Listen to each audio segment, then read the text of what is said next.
Hey, what's up, and welcome to Hack My Growth. Today we're going to be talking about 8 types of links that you should be avoiding in your link building process. All right, let's go. Are you looking to grow your business but you're not sure where to start? That's where we come in.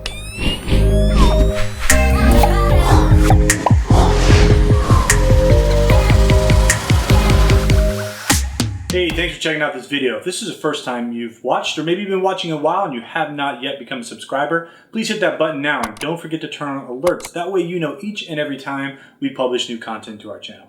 So thanks again for watching, and like I said in the intro, we're going to be talking about the types of links we should be avoiding. There's been a couple of videos on this channel. We've talked specifically about how to build links, how to find links for your website, but today I want to help you really know what to look for, whether you're doing your own building or you're outsourcing it, and you want to make sure that the people doing the work for you are actually doing it credibly and they're really helping you acquire links the right way. So when Google launched their search algorithm, it was really the first one built around what's called PageRank, and it was built around the quality of links pointing to a site.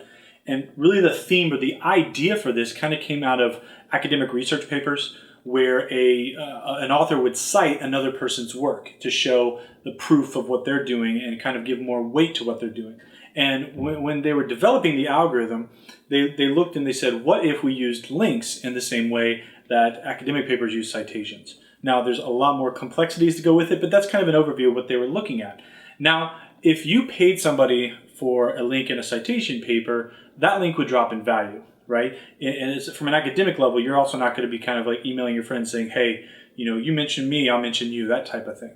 And so these are the things that Google is trying to avoid. Now this is a lot of what happens in the SEO world, right? Where we try to work with other sites or maybe kind of pitch ourselves to get noticed. And I'm not saying that that's all bad. I think there's obviously context in that because it's a different type of a medium.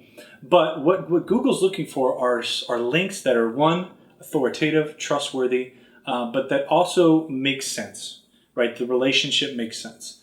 And a lot of times there are tactics that are done just to gain links that don't really make sense. And they actually can end up harming your site or really just give no benefit at all, which ends up being a waste of time. So whether you're building your own links or you're outsourcing it, these are some things that you want to look for to stay away from. And now the first one we're going to talk about are article directories. Now these got hit massively early on when Google started doing the Penguin updates. And article directories are sites where you can just host articles. You can put up articles about anything you want. There's different categories and stuff, and they're really these just online hubs with just content. The reality is a lot of the content is very low quality, and the sole purpose for that content being there is for a link. If you're doing this practice, one, Google really does frown upon it, and you will get penalized, or it's just going to get ignored. They're really low quality. They don't help anybody out. So don't be using article directory sites for your link building. Another thing is just cheap directories. Now, there's a lot of good business directories out there, whether it be Google My Business, Yahoo Business. There's also a lot of niche directories that are very specific to an industry. Some things looking for in directories, if they're free and they're just wide open to anybody, they're probably not very good quality. So you really want to do your homework before placing a link on a directory page.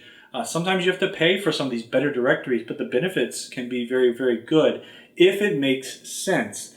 Don't be building links on cheap directory sites or directory sites that have no value, no volume. The other thing is links from countries where you don't do business in.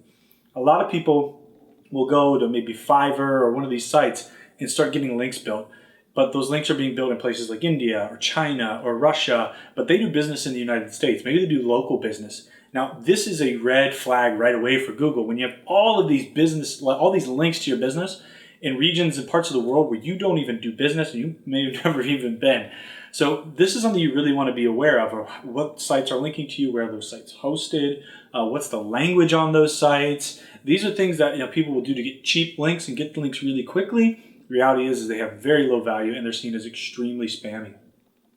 Comment spam. Now, if you've owned a WordPress site or any site that has a comment section on it for your blog, you've probably gotten hit by a bot at some point where somebody's saying, either they're just posting stuff that's completely unrelated. This is where you start seeing a lot of those, like Viagra seems to be one, Viagra and Cialis. Whoever's building links for those guys, they use bots all the time. You probably get these really weird comments. That's what it is. It's a bot that's just spilling out millions and millions and millions of these in hopes that a couple of them are going to go through. And if you think about it, if you do spray out 1 million of them and 0.001% of those actually make it and they're followed links, that's 1,000 links for them. Now the reality is it may not really be worth it, and Google does see that, but that behavior is really bad. I mean, it's annoying as anything as a webmaster to have to clean that up. So don't be one of those guys. I mean, for any other reason than that, just don't be somebody like that who's just abusing comment boards and spilling links out. Now, comment can be valuable if it's in the right context. Let's say it's a very, very specific niche, it's a blog that makes sense, and you have something valuable to add to the conversation, by all means, add your comment there. And if you want to add a link in, that's fine. But comment spamming, absolutely not cool. Guest post spam, kind of the same thing. Like, guest posts are not a bad thing. You know, you can get your content out on high quality sites that's industry related, that's niche specific, that's again, good content. But if you're just churning out articles and you're just spinning content for the sake of posting it out there, that content with a lower value on sites that have lower value is not going to do any good for you. And it's going to take you time to write that content and to proofread that content if you're even trying a little bit. But you also see a lot of guest post sites that have content that's just so bad and it doesn't even make sense all the way. The only thing you can tell is that it has anchor text in there, that it's hyperlinked. Misleading anchor text. Now this one frustrates me more than anything as an end user. If I'm reading an article and I see a link, I'm like, that's going to give me more information. I click on it and then it doesn't really take me to what the anchor text said or even the context of the article. I'm done with that site. Like, it's one of the most frustrating things for me to deal with. So make sure when you're creating anchor text that it actually tells the right story, that you're actually leading somebody to the page that you're talking about in that anchor text. Make sure that you use the appropriate anchor text. Maybe sometimes it's your URL, maybe sometimes it's your brand name, other times it should be keywords. But again, don't force it in there. Make it natural and let it make sense. Footer links is another type of link. These are usually at the bottom of the page, and this is typically done in the web development world where you put an image or a link. We used to do this, and as I started thinking about the process, you know, one of the things is once I hand this over to the client, it's their website, so I'm not going to sit there and just brand myself on their own company. I just think that's kind of poor taste. Now, I'm not saying that you have to believe or agree with what I'm saying, but the other thing is you end up having a lot of links from one URL that aren't really contextual, and it can actually do more negative than good. So if you have this with your client, you're doing it for branding purposes, and you want your links in the footer, you can do that, but just make sure that they're no follow links. And if you're going to just have one follow link on the homepage and then everything else, make it no follow. But if you're just going in and dropping footer links into everything that you do, it can actually end up hurting you. Yes, you're going to acquire a lot of links, but if you know, I've seen sites where they have maybe like 7 referring URLs and 5,000 links. Well, all your links are only coming from 7 sites. It's not really good. And Google's saying, look at this guy's like trying to spam us. He's trying to fool us. That's what the bots are looking at. It doesn't look natural. And another thing is poor quality and unrelated sites. Just because somebody's going to offer you a link or allow you to place something on their site doesn't mean it's a good link. Maybe it doesn't make sense contextually. Maybe the site's just poor quality. Let's say you're using something like PageRank to track your page's authority, and your site's at a 20, and then somebody at a site 12 offers you a link. That's not really worth it. That site doesn't have any value. It's a site that's less valuable than yours, less authoritative than yours. Now, unless they have something really targeted and you're doing some co-branding together and it makes sense, but most of the time those poor quality links or those links on sites that have very little of no authority aren't going to benefit you. More links is not always better.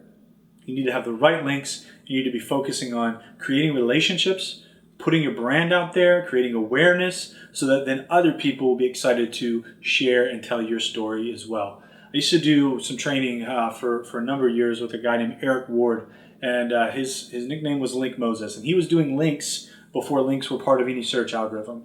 And one thing that he held on, even after the Google era, was this. This is a question that I always ask myself when I'm doing stuff for a client or for myself. Would I still want to be on this site? Would I still want this link if there was no search value?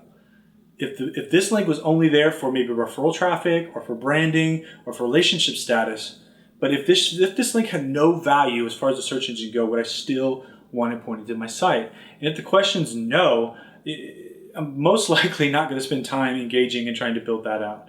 So these are some things that we want to think about when we're building links, some things that we want to stay away from. If you've got any questions about what we talked about here or anything other related to link building, please comment below. We would love to continue the conversation with you.